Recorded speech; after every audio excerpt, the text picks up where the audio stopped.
Exodus chapter 29 verse 1 up to 46. At ito ang bagay na iyong gagawin sa kanila na ibukod sila, upang sila ay mga siwa sa akin sa katungkulan sa sacerdote. Kumuha ka ng isang guyang turo at ng dalawang lalaking tupang walang kapintasan. At tinapay na walang libadura, at mga munting tinapay na walang libadura na hinaluan ng langis, at mga manipis na tinapay na walang libadura na pinahiran ng langis na gagawin mo sa mainam na harina ng trigo. At iyong isisilid sa isang bakul at dadalhin mo na nasa bakul 10 ng turo at ang 2 tupang lalaki. At si Aaron at ang kanyang mga anak ay iyong dadalhin sa pintuan ng tabernakulo ng kapisanan at iyong huhugasan sila ng tubig. At iyong kukunin ang mga kasuotan at iyong isusuot kay Aaron ang tunika niya at ang balabal ng ipad at ang ipad at ang pictorial at bibikisan mo ng mainam ng pagkayaring pamikis ng ipad. At iyong ipuputong ang mitra sa kanyang ulo at ipapatong mo ang banal na kuruna sa mitra. Saka mo kukunin ang langis na pangpahid at ibubuhos mo sa ibabaw ng kanyang ulo at papahiran mo ng langis siya. At iyong dadalhin ang kanyang mga anak at susuotan mo ng mga tunika sila. At iyong bibigisan sila ng mga pamigkis si Aaron at ang kanyang mga anak at itatali mo ang mga tiara sa kanya-kanyang ulo. At tatamuhin nila ang pagkakaserdote na pinakapalatuntunang palagi at iyong pagbabanalin si Aaron at ang kanyang mga anak. At iyong dadalhin ang turo sa harap ng tabernakulo ng kapisanan at ipapatong ni Aaron at ang kanyang mga anak ang kanilang kamay sa ulo ng turo at iyong papatayin ang turo sa harap ng Panginoon sa pintuan ng tabernakulo ng kapisanan. At kukuha ka ng dugo ng turo at ilalagay mo ng iyong daliri sa ibabaw ng mga anyong sungay ng dambana at iyong ibubuhos ang lahat ng dugo sa paanan ng dambana at kukunin mo ang buong taba na nakababalot sa bituka at ang mga lamak ng atay at ang 2 bato at ang taba na nasa ibabaw ng mga yaon at susunugin mo sa ibabaw ng dambana. Datapwat ang laman ng turo at ang balat at ang dumi ay iyong susunugin sa apoy sa labas ng kampamento, handog nga dahil sa kasalanan. Kukunin mo rin ang isang lalaking tupa at ipapatong ni Aaron at ang kanyang mga anak ang kanilang kamay sa ulo ng lalaking tupa. At iyong papatayin ang lalaking tupa at iyong kukunin ang dugo at iyong ibibisik sa palibot sa ibabaw ng dambana at iyong kakatayin ang tupa at huhugasan mo ang bituka at ang mga hita at ipapatong mo sa mga pinagputol-putol at sa ulo. At iyong susunugin ang buong tupa sa ibabaw ng dambana, handog na susunugin nga sa Panginoon. Pinakamasarap na amoy na handog sa Panginoon na pinaraan sa apoy. At kukunin mo ang isang tupa at ipapatong ni Aaron at ang kanyang mga anak ang kanilang kamay sa ulo ng tupa. Saka mo papatayin ang tupa at kukunin mo ang dugo at ilalagay mo sa pingol ng kanang tinga ni Aaron at sa pingol ng kanang tinga ng kanyang mga anak at sa hinlalaki ng kanilang kanang kamay at sa hinlalaki ng kanilang kanang paa at ibibisik mo ang dugong labis sa ibabaw ng dambana sa palibot.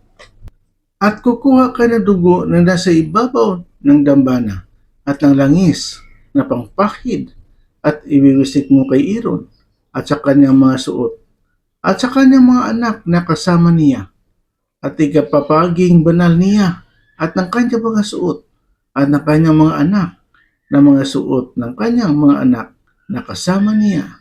Kukunin mo rin naman sa lalaking tupa ang taba at ang matabang buntot, ang tabang nakababalot sa mga bituka, at ang mga lamak na atay, at ang 2 bato, at ang taba na nasa ibabaw ng mga yaon, at ang kanang hita sapagkat isang lalaking tupa na itinalaga. at isang malaking tinapay at isang bunting tinapay na nilangisan at isang manipis na tinapay sa bakul ng tinapay na walang libadura na nasa harap ng Panginoon. At iyong ilalagay ang kabuuan sa mga kamay ni Aaron at sa mga kamay ng kanyang mga anak at iyong mga luluglugin na pinakahandog na niluglug sa harap ng Panginoon. At iyong kukudi sa kanilang mga kamay at iyong susunugin sa dambana sa ibabaw ng handog na susunugin na pinakamasarap na amoy sa harap ng Panginoon. Handog nga sa Panginoon na pinaraan sa apoy. At kukunin mo ang dibdib ng tupa na itinaga ni Aaron at luglugin mo na pinakahandog na niluglug sa harap ng Panginoon at magiging iyong bahagi. At iyong ihiwalay ang dibdib ng handog na niluglug at ang hita ng handog na itinaas. Ang niluglug at ang itinaas ng lalaking tupa na itinalaga na kay Aaron at sa kanyang mga anak. At magiging kay Aaron at sa kanyang mga anak na pinakabahagi magpakailanman na mula sa mga anak ni Israel, sapagkat isang handog na itinaas at magiging isang handog na itinaas sa ganang mga anak ni Israel na kinuha sa kanilang mga hain tungkol sa kapayapaan na dili iba't kanilang handog ng itinaas sa Panginoon. At ang mga banal na kasuotan ni Aaron ay magiging sa kanyang mga anak pagkamatay niya upang pahiran ang langis sa mga yaon at upang italaga sa mga yaon. 7 araw na isusuot ng anak na magiging saserdote na kahalili niya pagka siya pumapasok sa tabernakulo na kapisanan upang mga siwa sa dakong banal. At kukunin mo ang lalaking tupa na itinalaga at lutuin mo ang kanyang laman sa dakong banal at kakanin ni Aaron at ng kanyang mga anak ang laman ng tupa at ang tinapay na nasa bakul sa pintuan ng tabernakulo ng kapisanan. At kanilang kakanin ang mga bagay na yaon na ipinagtubos dagsala upang italaga at pakabanalin sila. Datapwat hindi kakain yaon ang sinumang taga-ibang lupa sapagkat mga bagay na banal. At kung may lumapis sa laman na itinalaga o sa tinapay, hanggang sa kinaumagahan ay iyong ngang susunugin sa apoy ang labis, hindi kakanin sapagkat yaoy banal. At ganito mo gagawin kay Aaron at sa kanyang mga anak, ayon sa lahat na aking inuutos sa iyo, 7 araw na iyong itatalaga sila. At araw-araw ay maghahandog ka ng turo na pinakahandog dahil sa kasalanan na pinagkapangtubos at iyong lilinisin ang dambana pagka iyong ipinaggagawa ng katubusan niyaon at iyong papahiran ng langis upang pakabanalin.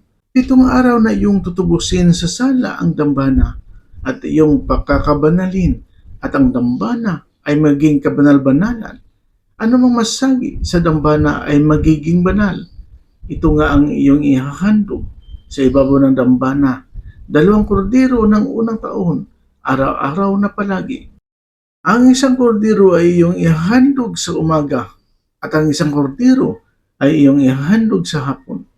At kasama ng isang kordero na iyong ihahandog ang 10 bahagi ng isang ifa na mainam na harina na may halong 4 na bahagi na isang hin ng langis na hinalo at ang 4 na bahagi na isang hin na alak ay pinakahandog na inumin. At ang isang kordero ay iyong ihandog sa hapon at iyong gagawin ayon sa handog na harina sa umaga at ayon sa inuming handog niyaon na pinakamasarap na amoy na handog nga sa Panginoon na pinaraan sa apoy. Magiging isang palaging handog na susunugin sa buong panahon ng iyong lahi sa pintuan ng tabernakulo na kapisanan sa harap ng Panginoon na aking pagkikipagkitaan sa inyo upang makipag-usap ako roon sa iyo at doon makikipagtagpo ako sa mga anak ng Israel at ang tulda ay pagkakabanalin sa pamamagitan ng aking kaluwalhatian. At ang aking pagkakabanalin ang tabernakulo ng kapisanan at ang dambana. Si Aaron man at ang kanyang mga anak ay aking papagbabanalin upang mga siwa sa akin sa katungkulang saserdote. At ako'y tatahan sa gitna ng mga anak ni Israel. At ako'y magiging kanilang Diyos. At kanilang makilala na ako ang Panginoon nilang Diyos na kumuha sa kanila sa lupain ng Ehipto upang ako'y tumahan sa gitna nila. Ako ang Panginoon nilang Diyos. Amen, Lord. Please subscribe and share. Salamat. God bless to all of us.